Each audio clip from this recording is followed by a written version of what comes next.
নমস্কার, সম্রাট আবারও হাজির। কেমন আছেন আপনারা? আশা করি প্রত্যেকেই ভালো আছেন এবং ভালো থাকাটা উচিত। আজকে আমি একটু গল্প করব আপনাদের সাথে ছোট্ট করে। সেটা হচ্ছে যে সাধারণত যারা জ্যোতিষ পিপাসু তাদের জন্য এই গল্পটা, এবং এই গল্পটা আরও যাদের জন্য, এবং আজকে যে আমি আপনাদের সাথে যে গল্প করব এটা তাদের জন্য আরও বেশি যারা জ্যোতিষকে শিখতে চাইছেন। এখন আমাকে অনেকে প্রশ্ন করেন যে সম্রাটদা কোথায় শিখবো, কেন শিখবো। দেখুন, এটা তো আপনাদের ব্যক্তিগত চয়েস, আপনারা কোথায় শিখবেন, কেন শিখবেন, কি শিখবেন, কিভাবে শিখবেন। কিন্তু আপনারা কী কী শিখবেন সেটা একটা ইম্পর্টেন্ট পার্ট, যে জ্যোতিষশাস্ত্রে কী শিখতে হয়। দেখুন, আমরা জ্যোতিষশাস্ত্রকে প্রচুর কষ্ট করে শিখেছি। যদি বলেন যে সম্রাটদা আপনার জার্নি কেমন, আমি বলবো খুব খারাপ, খুব খারাপ। এত খারাপ জার্নি যেন আপনাদের জীবনে যেন না আসে। কারণ আমরা যে সমস্ত মাস্টারমশাইকে পেয়েছি, সাধারণত গুরু নিন্দা করতে নেই, তো গুরু নিন্দা করছি না, কিন্তু জাস্ট একটা উপমা দিচ্ছি। গুরু নিন্দা তো নয়, কিন্তু আমি দেখেছি এটা নিন্দা নয়, এনারা পাগল সমান হন। অর্থাৎ এনারা ভাব জগতে বিচার করেন। অর্থাৎ কেন পাগল কথাটা বলার অর্থ, পাগল ইন দ্য সেন্স হচ্ছে যে এদের মাথা খারাপ নয়, এরা পাগল একটা সেন্সে যে এরা সাবজেক্টের বিষয়ে এরা প্রচণ্ড পাগল।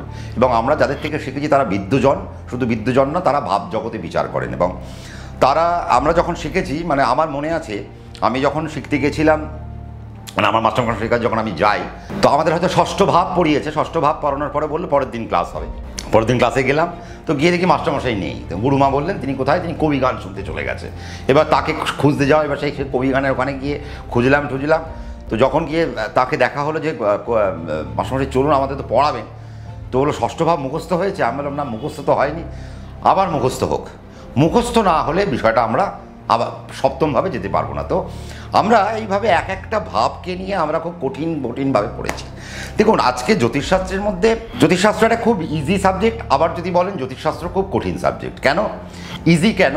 তার কারণ যদি আপনি একটা অঙ্ক জানেন এবং সাবজেক্টকে যদি খুব ভালোবাসতে পারেন, তাহলে এই সাবজেক্টকে একাত্মীকরণ করতে আপনার বেশিক্ষণ সময় লাগবে না। কিন্তু যদি মনে হয় আপনার ইকুয়েশানে আপনার একদম ভালো লাগে না, অঙ্ক আপনার একদম ভালো লাগে না, কারণ আপনাকে যদি বলা হয় 265 ডিগ্রিতে চন্দ্র বসে রয়েছে, তার মানে কোন নক্ষত্রে বসে রয়েছে, তা আপনি কি বলবেন? আমরা তো জানি 13 ডিগ্রি 20 মিনিট করে একটা নক্ষত্রের মান, কিন্তু আপনাকে প্রশ্ন আসলো 265 ডিগ্রিতে আপনার চন্দ্র বসে রয়েছে, তাহলে সেই চন্দ্র কোন নক্ষত্রে বসে রয়েছে? 256 ডিগ্রিতে আপনার চন্দ্র বসে রয়েছে, সে কোন নক্ষত্রে বসে রয়েছে? 140 ডিগ্রিতে চন্দ্র বসে রয়েছে, তার মানে কোন নক্ষত্রে বসে? তার মানে আমাদের এই যে 1 থেকে 0 ডিগ্রি থেকে 360 ডিগ্রি পর্যন্ত, আমাদের এই 360 ডিগ্রি পর্যন্ত কোন কোন ডিগ্রিতে কোন কোন নক্ষত্র থাকে সেটা পুরো মুখস্থ করতে হবে। আজকে আপনারা যারা জ্যোতিষশাস্ত্রে আসতে চাইছেন, যারা জ্যোতিষ শিখতে চাইছেন, আমার কাছেও যারা শিখতে চান, তাদেরকেও আমি একই কথা বলি যে আজকে প্রত্যেক কটা নক্ষত্রকে মুখস্থ রাখতে হবে আর ইমপ্লিমেন্ট করতে হবে। যা শিখছেন সেটা ইমপ্লিমেন্ট করতে হবে। জ্যোতিষশাস্ত্র কেন কঠিন? তার কারণ এখানে পঞ্চতত্ত্ব রয়েছে, অগ্নি, পৃথিবী, বায়ু, জল, আকাশ। এই পঞ্চতত্ত্বের মধ্যে আমরা, আকাশ হচ্ছে আমাদের লক্ষ্য, এই লক্ষ্যের মধ্যে আমাদের পৌঁছতে গেলে আমাদের 4টে তত্ত্বের উপর দিয়ে হেঁটে হেঁটে যেতে হয়, বা 4টে তত্ত্বের উপর দিয়ে আমাদের অগ্নি পরীক্ষা দিতে দিতে যেতে হয়। এই অগ্নি পরীক্ষায় আমরা পাশ করলে তবে আমরা আকাশ তত্ত্বে পৌঁছবো, আমাদের লক্ষ্যে পৌঁছবো। আর সেই 4টে তত্ত্ব কি? অগ্নি, পৃথিবী, বায়ু, জল। মেষ, বৃষ, মিথুন, কর্কট এক অগ্নি, পৃথিবী, বায়ু, জল হয়ে গেল। আবার সিংহ, কন্যা, তুলা, বৃশ্চিক, অগ্নি, পৃথিবী, বায়ু, জল হয়ে গেল। আবার ধনু, মকর, কুম্ভ, মীন, অগ্নি, পৃথিবী, বায়ু, জল হয়ে গেল। তার মানে আমাদের এই যে 12টি রাশিকে, আমাদের এই 4টে তত্ত্বকে 12টি রাশিকে ডিভাইড করে সুন্দর করে ভাগ করে দেওয়া হয়েছে। এবার আমাদের সবথেকে ইম্পর্টেন্ট যে প্ল্যানেট সেটা হচ্ছে চন্দ্র। আমাদের জ্যোতিষশাস্ত্র কিন্তু বিচার হয় লগ্ন থেকে। তার মানে লগ্ন থেকে কোন ভাব কোথায়, কী ভাব, কটা ভাব, কোন কোন ভাব পেলেন, আপনার বুধ কোন ভাবের কারক গ্রহ, আপনার মঙ্গল কোন ভাবের কারক গ্রহ, আপনার শনি কোন ভাবের কারক গ্রহ, এগুলো আমাদেরকে শিখতে হয়। আমরা কিন্তু কালসর্প শিখি না, তার কারণ কালসর্পের কোনো অস্তিত্ব আমাদের জন্ম জ্যোতিষশাস্ত্রে নেই। আমরা মাঙ্গলিক শিখি না, তার কারণ মাঙ্গলিকের কোনো অস্তিত্ব আমাদের জ্যোতিষশাস্ত্রে নেই। আমরা 7.5 শিখি না, কারণ 7.5 কোনো অস্তিত্ব আমাদের জ্যোতিষশাস্ত্রে নেই। কেন নেই? তার কারণ হচ্ছে যে আমরা যখন শিখবো যে বিবাহ গুনতে হবে, আজকে আপনি বললেন যে সম্রাটদা, বা আপনারা যখন স্টুডেন্ট, আপনি আপনার মাস্টারমশাইকে জিজ্ঞেস করলেন যে মাস্টারমশাই আমি এবার বিবাহ দিকটা গুনবো, বা অর্থাৎ আমার কাছে যদি কোনো ক্লায়েন্ট আসে, সে আমাকে যদি জিজ্ঞেস করে আমার বিবাহ কেমন হবে, আমার বিবাহ কীরূপ হইতে পারে, আমার স্ত্রী কেমন হবে, আমার স্ত্রী দেখতে কেমন হবে, আচ্ছা আমার স্ত্রী কর্মরতা হবেন কিনা, আমার বিবাহ হবে কিনা, আমার বিবাহ কত বছর বয়সে হতে পারে, কোন যোগে আমার বিবাহ হবে, তার মানে এতগুলো প্রশ্ন থাকলো। তাহলে আপনাকে দেখে নিতে হবে বিবাহকারক গ্রহকে। এবার আপনি যখন মাস্টারমশাইকে জিজ্ঞেস করবেন মাস্টারমশাই বিবাহকারক গ্রহকে, আপনার মাস্টারমশাই বলবে কি যে সপ্তমপতি আপনার বিবাহকারক গ্রহ। কিন্তু এই সপ্তমপতিকে বিবাহকারক গ্রহ হিসেবে আমরা বিচার তো করব, কিন্তু আপনি বিবাহের জায়গায় অর্থাৎ সপ্তমপতিকে নিয়ে বিবাহের জায়গায় প্রবেশ করবেন কি করবেন না, তার জন্য হিসেব নিকেশ কে দেবে, আপনার লগ্নের দ্বিতীয় পতি এবং লগ্নের একাদশপতি। তাহলে 2, 7, 11 কানেকশন ছাড়া আপনার বিবাহ হবে না। তাহলে দ্বিতীয় পতিকে, তাহলে দ্বিতীয়ের যে আপনার লগ্ন হইতে দ্বিতীয় ভাবের যে কারক গ্রহ সে আপনার বিবাহ দেখছে, আপনার সপ্তম ভাবের যে কারক গ্রহ সে আপনার বিবাহ দেখছে, আপনার একাদশ ভাবের যে কারক গ্রহ সে আপনার বিবাহ দেখবে। তার মানে ইন্ডিভিজুয়াল মঙ্গলের কোনো কাজ এখানে নেই, তাহলে মঙ্গল সাইড হয়ে গেল। তার মানে যেটা আমরা শুনি যে মাঙ্গলিক দোষ, তার মানে এটা একটা পুরো ভুয়ো। তার মানে এই ভুয়োর দিকে আমরা যাব না, আমরা যেটা যাব আমরা সপ্তমকে দেখব, আমরা দ্বিতীয়কে দেখব, আমরা একাদশকে দেখব, তার প্লেসমেন্ট দেখব। যদি তার প্লেসমেন্ট ঠিক থাকে তার মানে তার বিবাহ ঠিকঠাক, যদি তার প্লেসমেন্ট ঠিকঠাক না থাকে তাহলে তার বিবাহ ঠিকঠাক নয়। এটা হচ্ছে আমাদের প্যারামিটার। অনেকে ভয় পায়, আপনাদের কাছে প্রশ্ন আসবে, আপনারা যখন জ্যোতিষ শিখবেন, জ্যোতিষ শিখে যখন আপনি নিজে অ্যাস্ট্রোলজার হবেন, তখন আপনার কাছে মানুষ এসে বলবে আমার তো 7:30 শুরু হবে, তখন আপনি সে মানুষটাকে কীভাবে ট্যাকেল করবেন। দেখুন আমাদের এখানে একটা জিনিস ঢুকিয়ে দেওয়া হয়েছে যে চন্দ্রের পাশেই যখন শনি চলে আসবে সেই শনি মানে 7:30। এটা একদম ভুয়ো কথা। দেখুন আমাদের নবতারা চক্র, আমি আপনাদেরকে বলেছি জন্ম, সম্পদ, বিপদক্ষেপ, প্রত্যরী, সাধক, বদ, মিত্র, অতিমিত্র, এই যে 9টা তারা রয়েছে, এই 9টা তারার উপর দিয়ে প্রত্যেকটা প্ল্যানেট যায়। যখন প্ল্যানেট বিপদ, প্রত্যরী আর বধের উপর দিয়ে যাবে তখন মানুষের ক্ষতি হবে, বাকি জায়গায় কিন্তু ক্ষতি হওয়ার কোনো জায়গা নেই। তার মানে বুঝতে হবে শনি যখন আপনার চন্দ্রের কাছাকাছি এসছে, ভয় পাওয়ার কোনো কারণ নেই। শুধু দেখে নিন সে যখন বদ তারা কানেক্ট করবে তখন আপনার সাবধানে হতে হবে, সে যখন আপনার বিপদ তারা কানেক্ট করবে তখন আপনাকে সাবধান হতে হবে, যখন সে প্রত্যরী তারা কানেক্ট করবে তখন আপনাকে সাবধান হতে হবে। এই তারাতে সেই শনি কতক্ষণ থাকে, যতক্ষণ এই তারাতে শনি থাকবে ততক্ষণ আপনার খারাপ সময় যাবে। তাহলে এই শনির ওই নক্ষত্রে কতক্ষণ অবস্থান করবে তা ক্যালকুলেশন শিখতে হবে। তাহলে এই ক্যালকুলেশনটা যদি আপনি শিখে নিতে পারেন তাহলে আপনার কাছে যে আসবে তাকে আপনি আর 7.5-এর ভয় না দেখিয়ে তাকে বলবেন আপনাকে এই 7.5 বছরের মধ্যে মাত্র 3 বার আপনাকে সাবধানে থাকতে হবে। কেন?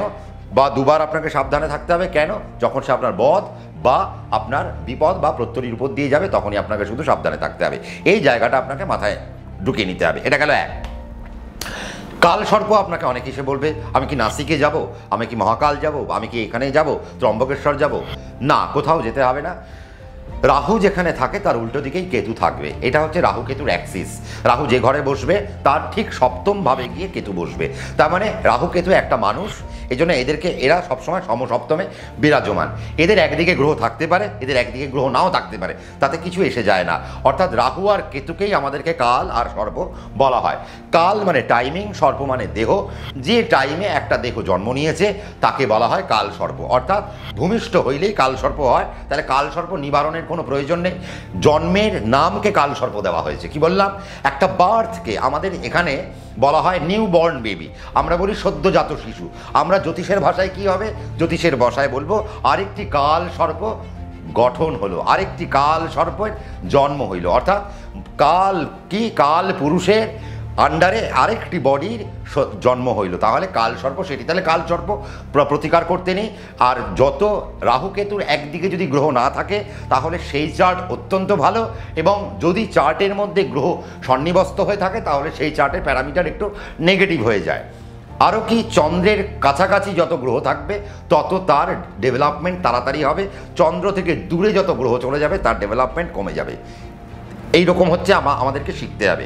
এবার এই যে পঞ্চতত্ত্বের মধ্যে আপনার নক্ষত্র কোন তত্ত্বের আন্ডারে পড়ছে শিখে নিতে হবে। আচ্ছা, আপনার যে যোগগুলো রয়েছে সেই যোগগুলো কি, 27টা যোগ, এই যোগ সম্পর্কে আপনাকে শিখে নিতে হবে। নক্ষত্রের যে চরণ, সেই চরণ আমাদেরকে নির্ভর করবে যে আমাদের জীবনের সময় কখন।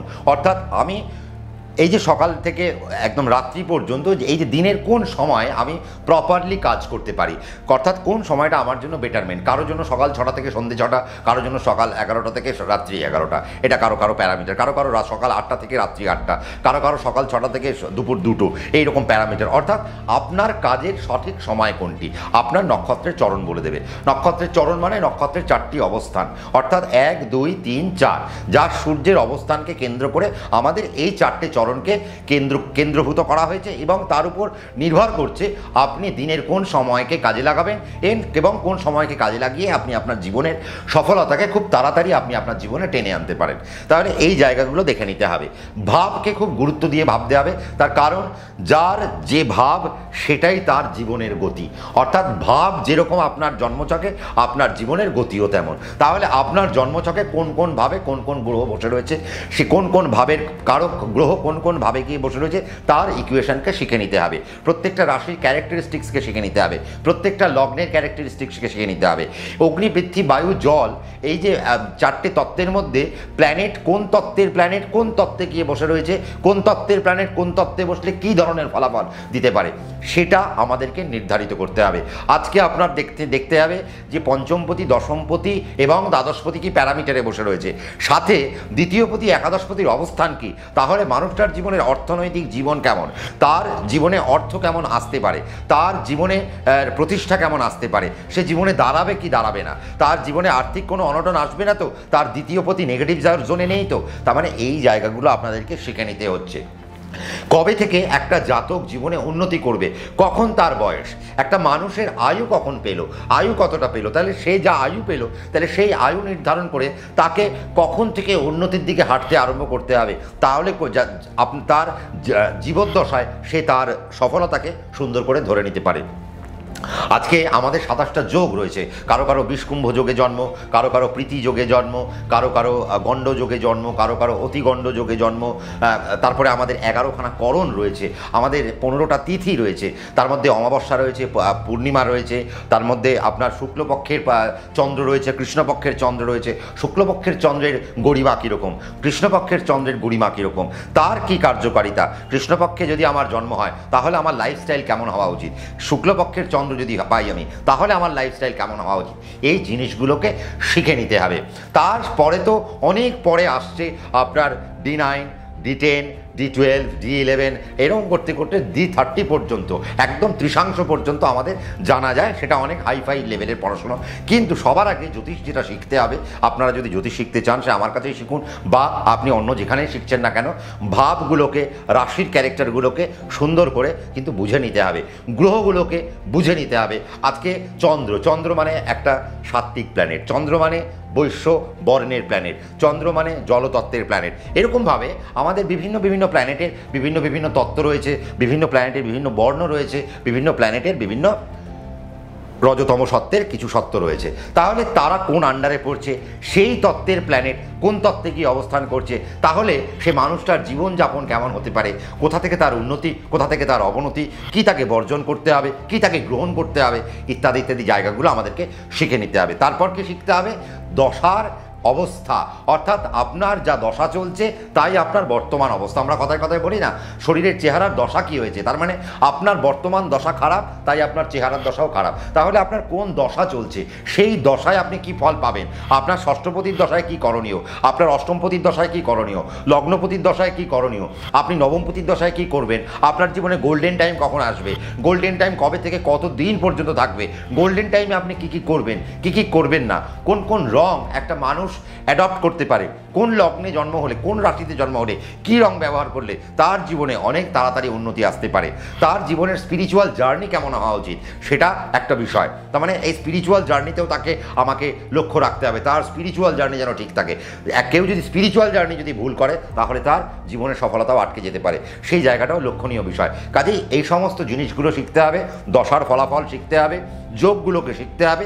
একটা জন্মছকের মধ্যে বিভিন্ন যে প্ল্যানেট, সেই প্ল্যানেটগুলো যখন যুক্ত হচ্ছে তার ফলে একটা মানুষের জীবনে কি আসতে পারে, তাহলে বিভিন্ন গ্রহ যুক্তি কি হতে পারে, একটা গ্রহের যুক্তি কত ডিগ্রিতে হয়, একটা গ্রহের বিভক্তি কত ডিগ্রিতে হয়, তাহলে যুক্তি আর বিভক্তি দুটোর মধ্যে তো পার্থক্য আছে। তাহলে শুধু যুক্তি আর বিভক্তি বললে হবে না, তার ভুক্তি কত, তাহলে ভুক্তিকেও তো আপনাকে জানতে হবে। তাহলে যুক্তি, বিভক্তি আর ভুক্তি এই 3 প্যারামিটারকে আপনাকে জানতে হবে।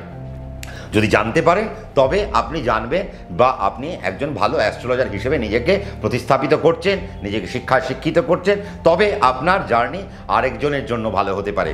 আর সবথেকে বড় কথা, একজন অ্যাস্ট্রোলজার যদি আপনি যদি একজন অ্যাস্ট্রোলজার হন, সবার আগে নিজের ইষ্টকে খুঁজুন।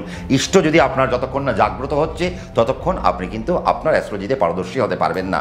ইষ্টকে জাগ্রত করতে গেলে আপনাকে কিন্তু একটা সঠিক পথ অবলম্বন করতে হবে, আপনাকে সঠিক গুরু ধরতে হবে। সঠিক গুরু বলে দেবে আপনার ইষ্টকে, এবং সেই ইষ্টের জপ কি হতে পারে, সেই ইষ্টের জপের মধ্যে দিয়ে আপনি নিজেকে জাগ্রত করতে পারলে, নিজের ঊর্জাকে জাগ্রত করতে পারলে, আপনি যে মানুষটাকে দেখবেন, যে মানুষ আপনার কাছে আসবে, সেও আপনার পজিটিভ ঊর্জায় ঊর্জিত হয়ে বাড়ি যাবে এবং একটা পজিটিভ সত্তা নিয়ে সে জীবন বাঁচতে আরম্ভ করবে।